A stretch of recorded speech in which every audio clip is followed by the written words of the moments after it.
Students are putting their heads together to help Paradise rebuild in the wake of the campfire. Cal Poly San Luis Obispo architecture students and representatives visited Chico State today to present designs for homes as well as public buildings and community spaces. Last month they showed their first designs, received feedback, and returned this week with their updated concepts.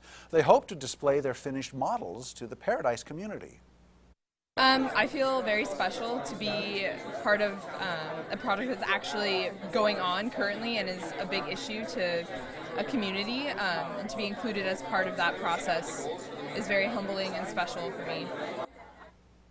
20 of their designs will become full 3D models and will be on display when they return April 19th. What a great